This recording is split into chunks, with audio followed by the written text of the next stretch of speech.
안녕하세요. 곽국선 교수입니다. 오늘은 원포인트 중국 역사, 미망 속을 걸어간 천재, 달을 따라간 시인 이태백이란 제목으로 말씀드리겠습니다. 이태백은 여러분이 잘 아시듯이 중국에서 지선으로 불리는 천재 중에 천재입니다. 하지만 그의 일생을 보면 평생 미망 속을 헤맸다는 것을 알 수 있습니다.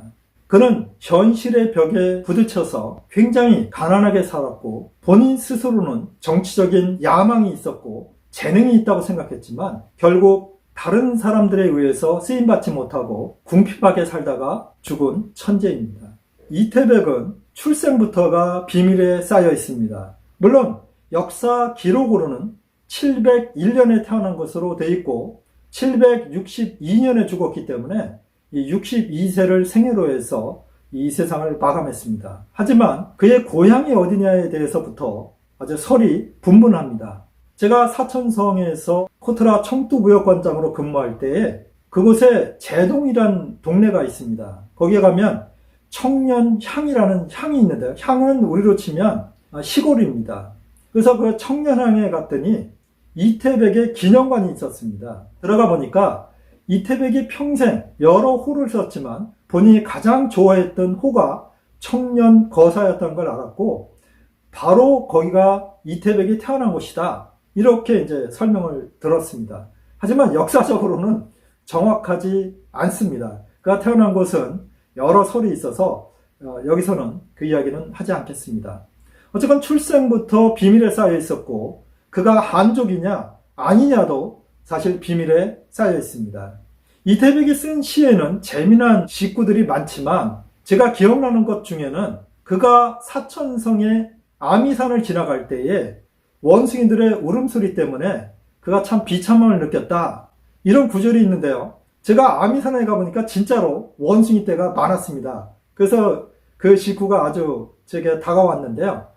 또 하나는 중국 사람들이 어려서부터 외우는 시가 있는데요. 정야사라는 시가 있습니다. 즉 고요한 밤에 생각에 잠긴다 이런 뜻인데요. 시구를 잠깐 보시면 상전명월광 이 침상 앞에 밝은 달빛이 비치는데 의시지상상 마치 땅 위에 소리가 내린 듯이 하얗구나 이런 뜻이고요. 세 번째 구절은 거두망명월 즉 밝은 달을 머리를 들어서 쳐다보니 저두사고향 자기도 모르게 고개를 숙여서 떠나온 고향을 생각하게 된다. 너무도 그림처럼 보이지 않습니까? 밝은 달이 떠올랐다. 보니까 너무도 밝아서 이 천지가 소리가 내린 것 같다. 그래서 자기도 모르게 머리를 들어서 달을 보다 보니 떠나온 고향이 생각났다. 이런 시여서 저도 중학생 때부터 이 시를 꽤 좋아했었습니다. 이 이태백은 중국에서 두보와 더불어서 시선으로 일컬어집니다. 이 두보는 시송이라고 그러는데요. 두보는 자기가 쓴 시를 여러 번 다듬었습니다. 하지만 이태백은 일반적으로 술을 먹고 나면 한 번에 그냥 일휘휘지로 내갈겨 썼기 때문에 우리는 이태백을 천재라고 부릅니다.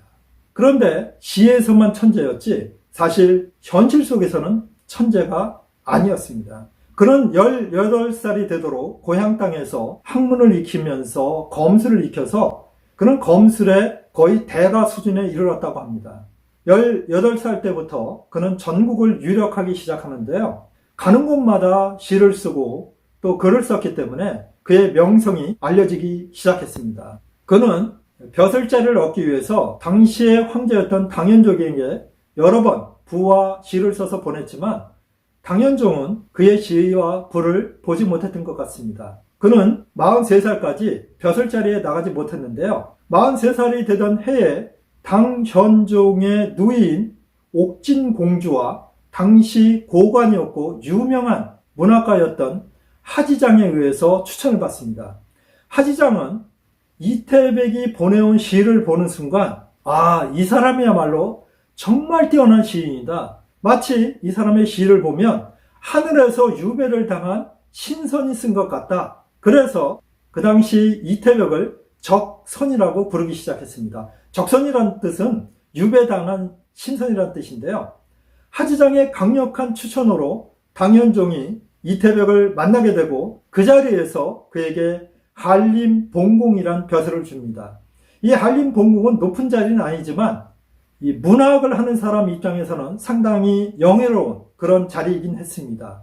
당현종은 이태백을 한눈에 알아봤습니다. 이자는 시는 잘 쓰지만 하는 이야기를 들어보니 정치적인 머리는 없구나. 그래서 자기가 신임하던 고력사에게 이런 이야기도 했다고 합니다. 저 이태백은 시는 잘 쓰지만 정말로 궁상맞은 자이다. 자기의 능력을 알아보지 못하고 항상 정치를 하려고 그러는데 그런 능력은 없다라고 이야기했다고 합니다. 하지만 이태백은 본인의 정치적인 야심을 계속 갖고 있었죠. 그러니까 날이 갈수록 실망을 거듭했습니다. 당현종을 모신 지 1년 반 동안 본인이 뒤를 돌아보니 매번 당현종이 양귀비와 술을 마시거나 놀 때에 이태백을 불러서 시를 짓게 한 것 외에는 이태백을 별로 찾지 않았던 것입니다.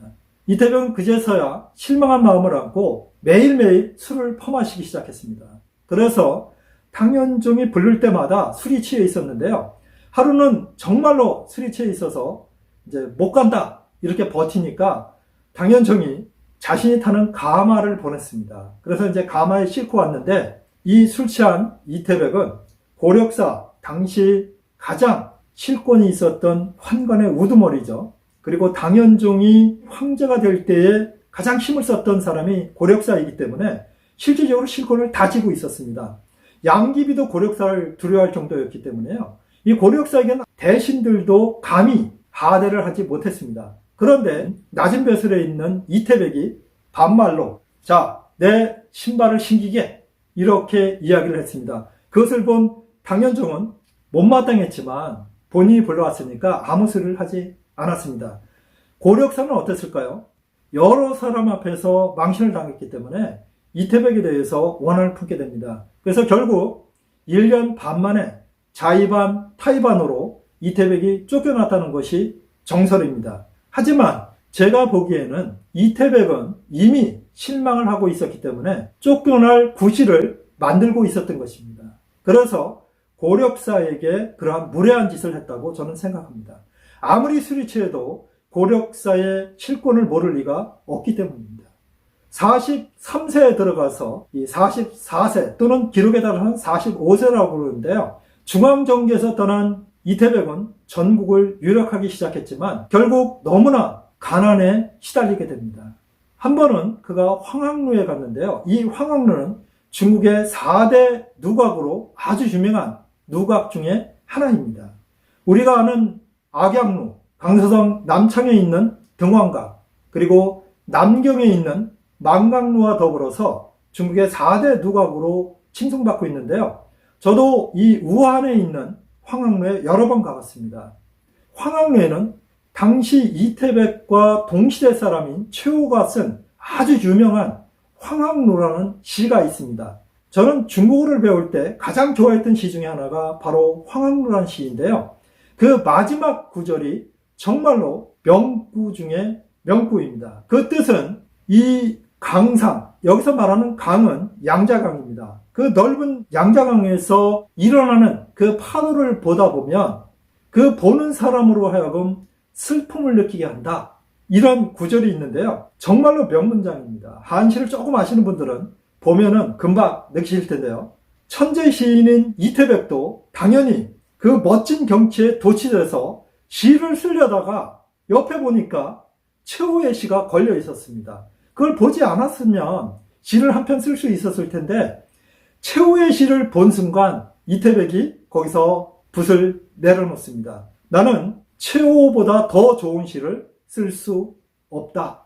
그리고는 결국 슬픈 마음을 안고 황학루를 떠나갔습니다. 천재 시인이지만 최후가 쓴 시를 보고 본인의 부족함을 느꼈던 것입니다. 그런 면에서는 이태백도 겸손한 면이 있지 않았나 이런 생각이 듭니다. 이태백은 천재로서 다른 사람들을 그렇게 높게 평가하지 않았습니다. 본인이 천재이기 때문에 그랬겠죠. 하지만 그보다 11살 아래인 두보를 장안에 있을 때 여러 번 만나는데요. 이 두보와 시기록이 시합을 하면서 이 두보의 재능을 굉장히 높게 평가했습니다. 그래서 평생을 두고 인연을 맺어갔는데요. 물론 그 뒤에는 잘 만나지 못했지만 높게 평가했던 시인 중에 하나가 바로 두보입니다. 그리고 우리가 잘 아는 맹호연도 이태백의 친구였는데요. 이 맹호연도 상당히 높게 평가했습니다. 그런 걸 보면 이태백도 본인만 잘났다고 그런 게 아니라 다른 사람들의 재능도 평가할 줄 아는 그런 겸손한 시인이 아니었나 이런 생각이 듭니다. 그는 여러 지역을 유력했지만 결국 너무 가난에 찌들려서 거의 이제 병이 들게 되는데요. 그의 나이 60세가 됐을 때에 친족 중에 한 사람이 당도현이라는 곳에 현령을 하고 있었습니다. 그의 이름이 이빙량인데요. 이 이빙량은 이태백을 굉장히 존중했고 그를 자기 집으로 불러서 우리 집에서 머물면서 이렇게 편하게 사시라 이렇게 이제 초청을 했는데 결국 거기서 2년 정도 있다 62세에 병사합니다. 오늘날 우리가 이태백의 그 수많은 시를 볼 수 있는 것은 바로 당도현령이었던 이빙량의 공적입니다. 그는 이태백이 죽으면서 그의 행랑에서 꺼내준 모든 시와 부를 정리해서 이태백 문집을 만들어서 세상에 퍼뜨렸던 사람이 바로 이빙량입니다. 이 이빙량이 없었다면 아마 이태백의 시는 전해지지 않았을 것입니다. 그런데 이태백이 왜 정치적인 머리가 없다고 그랬을까요? 실제로 대유학자 주의도 평가를 할 때 이태백은 시에 있어서 성인의 경지에 이를 정도로 뛰어나다. 그러나 정치적인 면에 있어서는 역시 시인이 머리가 없음을 보여주었다. 이렇게 평가했습니다. 굉장히 비판을 가한 건데요. 사실 그럴만했습니다. 당나라가 극성기에서 바닥으로 굴러떨어졌던 유명한 반란 사건이 당연종이 그렇게 애지중지했던 호족 알록산의 난이었습니다. 이 호족이란 말은 바로 오랑캐를 뜻하는데요. 이 알록산이 북경에서 일으켰던 난으로 인해서 결국 전종은 사천지방으로 도망가게 되고 거기서 황희를 일으키게 됩니다. 자기 아들인 숙종이 이제 등극하게 되죠. 이런 알록산 난 속에서 당연종이 태자로 삼은 사람이 바로 숙종 이형인데요. 우리 같으면 당연히 태자가 알록산 난을 막기 위해서 군사를 일으켰을 때 그쪽이 가담해야 되는데 당시 영왕 1인 편에 섰던 사람이 바로 이태백입니다. 영왕 1인은 정치적인 머리가 없고 실제로 환란을 겪어본 적이 없는 말 그대로 귀공자 스타일의 사람이어서 정치를 모르던 사람입니다. 그런데 자기 형이 황제 위에 나갈 것 같으니까 반란을 일으킵니다. 결국 이태백도 거기에 연루돼서 귀향을 가게 되는데요. 그래서 그는 결국 더욱 어렵게 살았고 나중에 이제 병을 얻고 이빙량 집에서 죽게 되는데요. 여러분 생각해 보세요. 반란이 일어나서 가장 그 반란에 대항하는 주력 세력한테 들어가야지. 그리고 이미 태자이자 이제 곧 있으면 황제가 될 사람인데 거기에 반대 세력인 영왕 1인의 세력에 들어가서 본인이 정치적인 포부를 펴겠다고 하는 것이 우리 일반적인 상식으로 볼 때 맞는 이야기겠습니까? 이태백은 정치적인 야심, 욕망은 있었지만 결국 정치적인 머리가 전혀 없었다는 주위의 평가가 맞았던 것입니다. 저 역시 그렇게 생각합니다. 그래서 저는 제목을 천재이지만 평생 동안 정치적인 야심을 버리지 못하고 미망 속에 살아간 사람이 이태백이라고 이렇게 표현했던 것입니다. 오늘은 이태백의 이야기 속에서 잘 알려져 있지 않은 황학로에서 시를 쓰지 못한 상황과 또 아주 유명한 정야사란 시와 그리고 이태백의 정치적인 문제점을 주제로 해서 말씀을 드렸습니다. 다음번에는 좀 더 재미있고 유익한 이야기로 찾아뵙겠습니다. 시청해 주셔서 감사합니다.